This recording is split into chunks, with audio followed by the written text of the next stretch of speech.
Look, everything changed in a matter of seconds.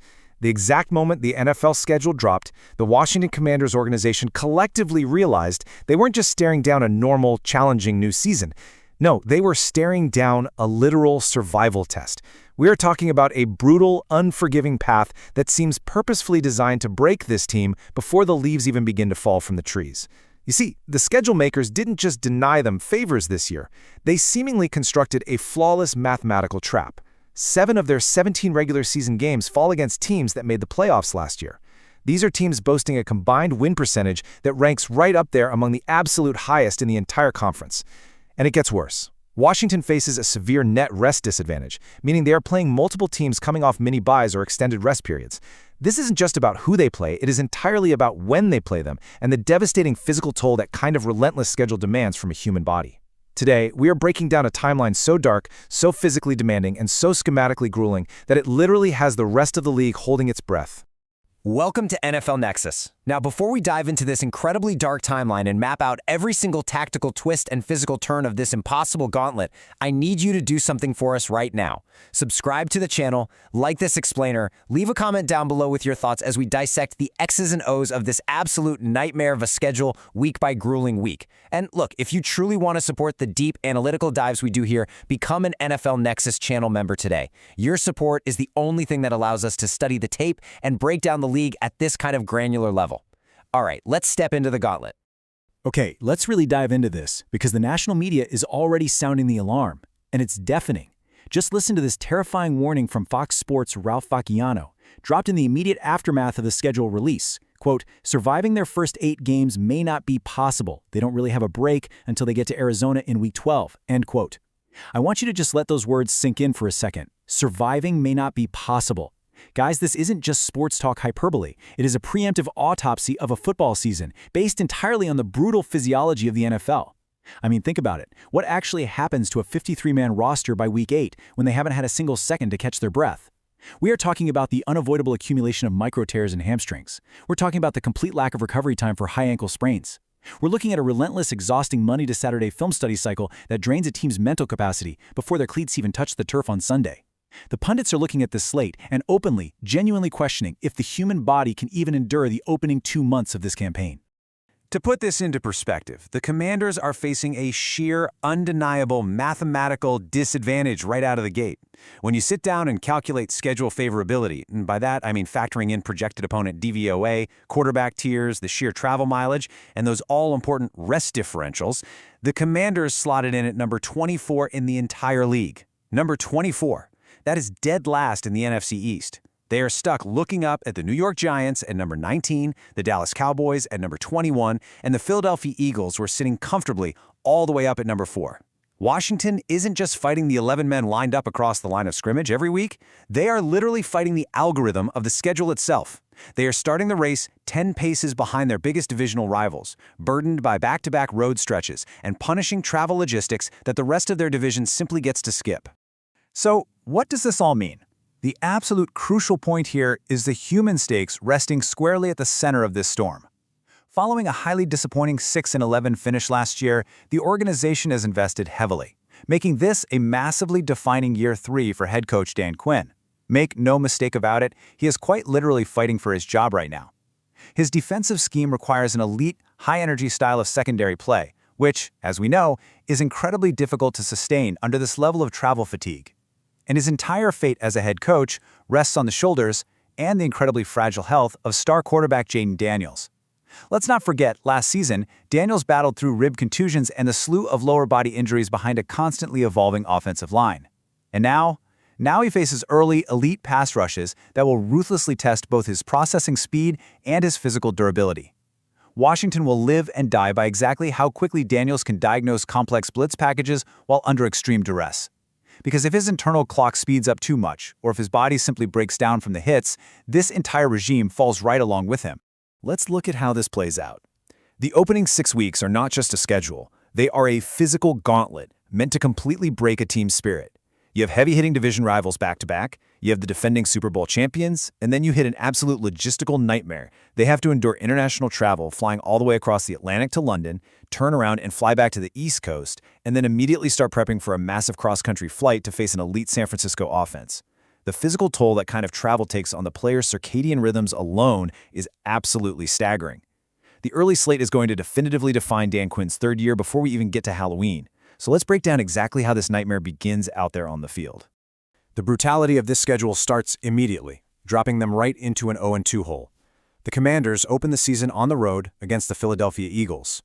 Going into that incredibly hostile environment with so many offseason changes is a monumental struggle on its own, but especially against Vic Fangio's complex zone match coverages that are designed specifically to confuse young quarterbacks. And what is their reward for surviving Week 1? Week 2. On the road again, on the notoriously fast turf of Jerry's World against the Dallas Cowboys. Dallas presents a massive schematic problem for this roster. You have Micah Parsons relentlessly hunting for mismatches against Washington's still evolving offensive tackles, and you have CeeDee Lamb vertically stressing a secondary that is already exhausted. Predictive models see a very grim, incredibly punishing 0-2 start here. That's 2 road games against their biggest, most powerful division rivals, immediately testing the structural integrity of that offensive line. But then, the tactical narrative completely shifts, out of nowhere. Week 3, the Commanders return home to face the defending Super Bowl champion Seattle Seahawks. Dan Quinn goes deep into his bag of tricks here, utilizing brilliant post-snap safety rotations and stunting the defensive interior to collapse the pocket, securing a genuinely shocking victory. Then, in Week 4, they fly all the way to London to face the Indianapolis Colts. With Daniel Jones still severely lacking mobility, Washington's defense stifles him. They take away his first read and force him to hold on to the ball behind a patchwork offensive line, securing a massive, signature international win. Then they fly all the way back over the pond for Week 5 to face the New York Giants. The Giants are running a heavy personnel run-first scheme under their new head coach, John Harbaugh. Washington counters this beautifully by loading the box, playing single high safety, and basically daring a rebuilding offense to try and beat them through the air. The gamble pays off in a big way, securing 3 straight, incredibly hard-fought wins. But we have to move to Week 6, where the schedule makers deliver perhaps their cruelest blow of the entire season. Immediately after playing an incredibly physical game overseas and then battling a division rival, the Commanders have to board a cross-country flight to face the San Francisco 49ers on Monday Night Football. This game renews the historic, intense Shanahan versus Quinn schematic rivalry. Shanahan brilliantly uses pre-snap shift motions to reveal Washington's coverages and purposely get Christian McCaffrey isolated on linebackers whose legs are practically dead from jet lag.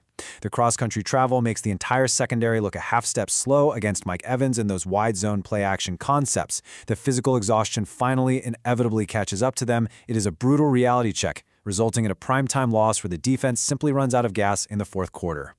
Yet, as the dust finally settles on that opening gauntlet, the team manages to crawl into their Week 7 bye week sitting at an even 3-3 record. Just picture the locker room at this exact moment. It is dead quiet. It is clinical. You have players strapped to IV bags, submerged up to their necks in ice baths, nursing deep bone bruises and painful muscle strains. The travel miles alone have taken a severe, heavily documented physical toll on their bodies. But you know what?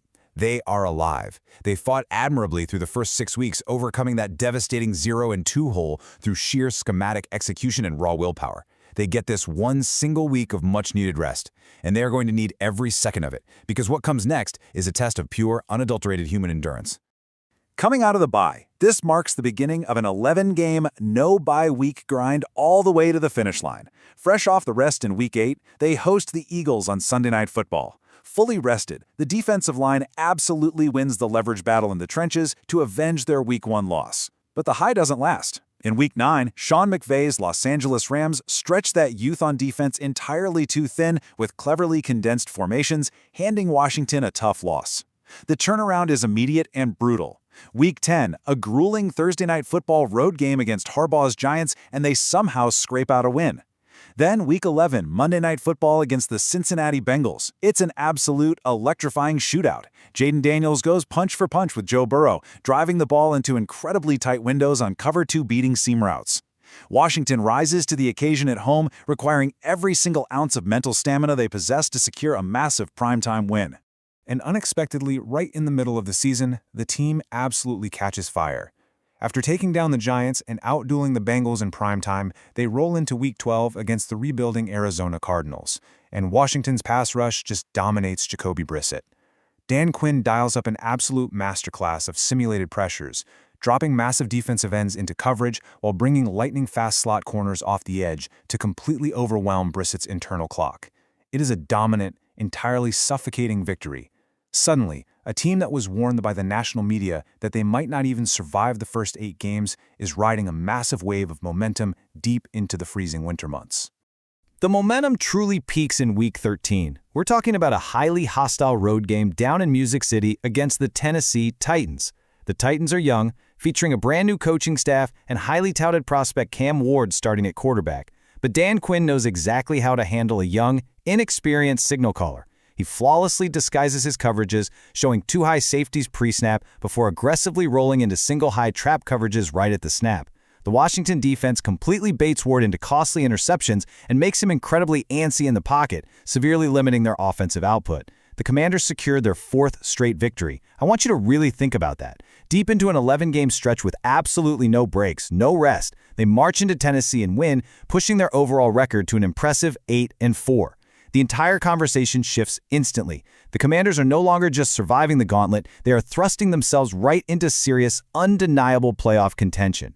But as we all know, the NFL season is a marathon of attrition, and the final 5 weeks of this schedule portray a desperate, exhausting scramble to the finish line. The immense physical toll of that relentless 11-game grind finally starts to set in. Furthermore, the tape is out on them now. Opposing defensive coordinators now have 13 weeks of hard data to analyze. They know exactly what Jaden Daniels' tendencies are on 3rd and long. They know exactly how the Washington offensive line prefers to slide their protections against overloaded fronts. The counter adjustments begin across the league. Washington is forced to line up against fresh, elite defensive units and highly energized rosters fighting for their own playoff lives, leading to a brutal stretch where the game within the game completely turns against them.